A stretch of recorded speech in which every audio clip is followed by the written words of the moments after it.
Ya, udah. Update-nya dong terkait permasalahan Kawah yang kemarin dengan Faisal juga mengalami Oke. kekerasan di jalan. Gimana sekarang update-nya? Ya, pertama adalah mungkin cerita tentang kondisi Kala dulu ya. Ya. Jadi Kala, jadi memang selama beberapa hari terakhir kan kejadian tanggal 22 ya, dan ini sekarang tanggal 24 ya. Jadi ternyata semenjak tanggal 22 Kala tuh mengalami kecemasan.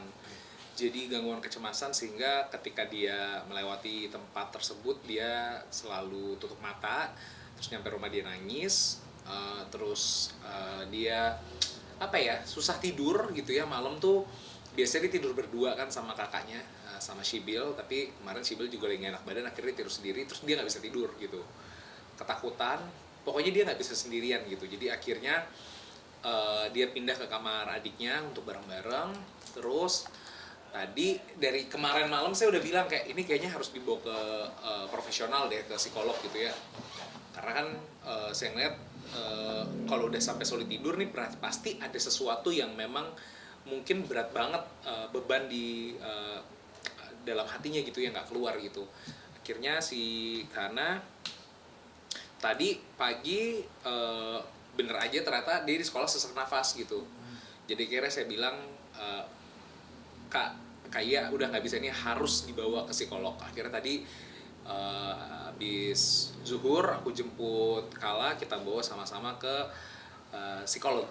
Jadi untuk bisa ngobrol, tadi ada sekitar 2 jam di psikolog untuk bisa ngobrol sama psikolog, tahu tentang bagaimana cara penanganan yang tepat gitu ya, karena bagaimanapun ya saya bukan profesional di bidangnya gitu, jadi kurang paham juga. Kayak ketika ada anak kecil umur 12 tahun ya, kalau menurut psikolog ternyata memang walaupun dia kalau dari sisi hukum hanya saksi, tapi kalau dari sisi psikolog Kala tuh juga adalah korban, karena dia menyaksikan secara langsung dan itu pasti akan ada dampaknya gitu. Jadi tadi juga ada beberapa hal yang disampaikan kepada kami sebagai pihak wali lah ya, kepada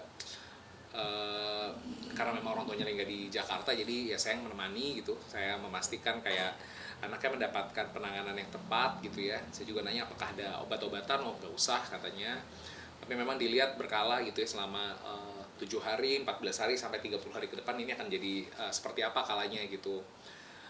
Jadi ya memang tadi kita ya mungkin mohon juga bantu sama teman-teman media, karena kita nggak boleh membahas peristiwanya terlalu detail karena memang dia masih anak di bawah umur gitu ya. Jadi cari sisi apa ya, sisi ternyata di sana juga ada orang-orang baik loh yang bantuin kamu, yang masih bisa mau melerai. Jadi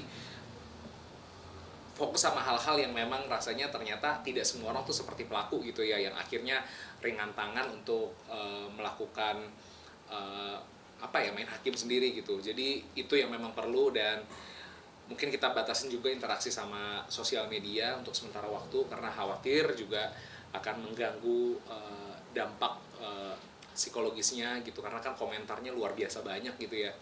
Ya kami tahu dari pihak keluarga memang niatnya mendukung gitu ya, cuman ya namanya anak kecil mendapatkan tiba-tiba pertanyaan bertubi-tubi di waktu yang bersamaan udah pasti nggak sanggup untuk nge-handle-nya gitu ya. Jadi ya mohon maaf, mungkin kalau pertanyaan-pertanyaan jangan ditujukan kepada Kala gitu ya. Jadi tidak menjadi beban buat Kala untuk menceritakan, menjabarkan, karena itu satu hal yang tadi dari psikolognya memang itu baiknya dihindari gitu. Jadi nggak perlu anaknya, dan pun nanti kalau misalnya memang dari proses pemeriksaan diperlukan kesaksian Kala, nanti kita juga akan lihat gitu apakah memang diwajibkan atau tidak gitu. Kalau misalnya memang tidak wajib, rasanya sih kita dari pihak keluarga juga memilih untuk tidak memberikan keterangan dari pihak Kala gitu ya, karena masih di bawah umur gitu ya, toh juga belum cukup umur sih. Tapi kasus yang nikahnya dengan Mas Hanung ini sudah tahu kondisi Kala sekarang seperti ini? Udah tahu. Udah lah, saya juga nggak mungkin berani untuk ngebawa Kala ke psikolog tanpa blessing dari orang tuanya ya, karena ya saya sebagai adiknya pengen ngebantu, karena saya dicontohkan dari keluarga besar ketika ada masalah kita harus bantu gitu ya. Tapi ya kalau kita intervensi juga harus tetap persetujuan dari orang tua gitu ya, jangan sampai kita akhirnya menggantikan semua perannya gitu. Dan memang kayak udah bilang ya udah blessing deh, ya udah yang yang kamu rasa perlu lakukan aja. Jadi ya sudah, akhirnya dari diskresi itu aku udah bisa memberikan, oh ini kayaknya harus dilakukan, ini harus dilakukan, ini harus dilakukan. Jadi aku pikir ya udah aku coba lakukan yang aku rasa perlu dilakukan gitu, karena ya kasihan gitu kan, anak kecil di rumahnya lagi nggak ada kedua orang tuanya gitu, sedangkan ternyata love language-nya Kala itu adalah sukanya dipeluk gitu. Jadi kayak ya udah nggak ada yang bisa meluk gitu, jadi kasihan sih. Tapi Mas mungkin dengan kondisi Kala seperti ini terganggu nggak sih Kak Ian dan juga Mas Anung di masih dalam kondisi beribadah juga tuh Mas? Ya pastinya ya, karena mereka juga tadi sempat berpikir untuk mencari tiket kepulangan lebih awal gitu. Cuman ya aku bilang ya kalau misalnya kamu khawatir adalah Kala, tenang karena di sini ada aku juga bisa bantu. Kita saling support lah, saling backup gitu. Toh kan juga kita kan 7 bersaudara ya, jadi banyak sebenarnya. Jadi kalau nggak aku ada adik aku, ada kakakku, ya kita ganti-gantian terus aja. Ada orang tua aku juga bisa saling support lah untuk bantu ngeliat gitu, karena di rumah itu juga Kalanya begitu, terus karena juga Sibil tuh lagi kurang enak badan gitu, jadi ya kita sama-sama jagain lah. Dan itu kan masih kecil-kecil semua ya, maksudnya ada yang di bawah ada banyak gitu.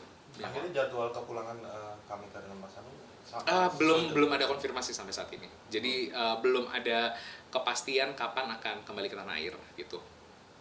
Mas mungkin dari Kalanya sendiri, dari pihak psikolog sendiri mungkin butuh berapa lama Kala bisa sembuh dari trauma yang kemarin?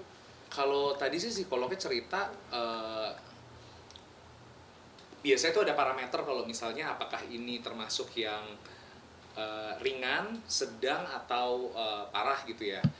Kala tuh tadi dibilangnya adalah ke ringan ke sedang gitu ya. Jadi memang dampaknya ya kadang memang suka gemeteran gitu ya, tapi memang itu hanya di awal lah gitu ya, tapi nggak terus menerus gitu. Cuman memang tadi kata dokter, kata psikolognya, yang penting dijauhkan aja pemicunya gitu. Apalagi kalau anak umur segini biasanya dia masih belum bisa memproses semuanya dengan mudah gitu. Yang penting ada lingkungan yang memberikan rasa aman, ketenangan gitu, yang cukup gitu. Di kontennya Haikal sendiri kan mengatakan bahwa Kala ini termasuk yang beruntung karena mendapatkan atensi untuk masyarakat. Dampaknya apa sih yang terbesar untuk masyarakat jika memang si korban ini bukan seperti Kala gitu, Mas? Wah iya, nggak kebayang ya, karena Kala ini punya lingkungan yang orang-orang yang memang sangat sayang sama dia, sehingga kita mencoba mencari tahu siapa pelakunya dan kok bisa begini gitu. Ya ada kakak saya, ada Mas Hanung, semuanya mencoba untuk cari tahu gitu ya. Dan saya rasa nggak mudah untuk mendapatkan perhatian publik sejauh ini gitu. Jadi saya pikir ini mungkin juga sebuah ketidaksengajaan yang memang mungkin akhirnya juga ada hikmahnya gitu ya buat kita semua, kalau ternyata semuanya tuh harus sama di hadapan hukum. Dan ternyata saya juga kaget ya, pas saya lihat ternyata yang nonton aja bisa sampai 2 juta gitu konten untuk ngebahas menjelaskan ini. Jadi saya lihat ternyata memang masyarakat benar-benar pengen tahu siapa pelakunya, dan ngerasa ternyata kejengahan ini nggak dirasakan hanya kami doang gitu. Ternyata banyak banget orang-orang ngerasa kayak enough sama orang yang mengatakan saya anggota dan saya ngerasa lebih berkuasa atas kalian gitu. Kayak kita sama aja sih gitu, kita sama-sama bayar pajak di negeri ini, kita sama-sama bekerja, dan ini negeri yang harusnya tidak ada satupun yang di atas hukum gitu.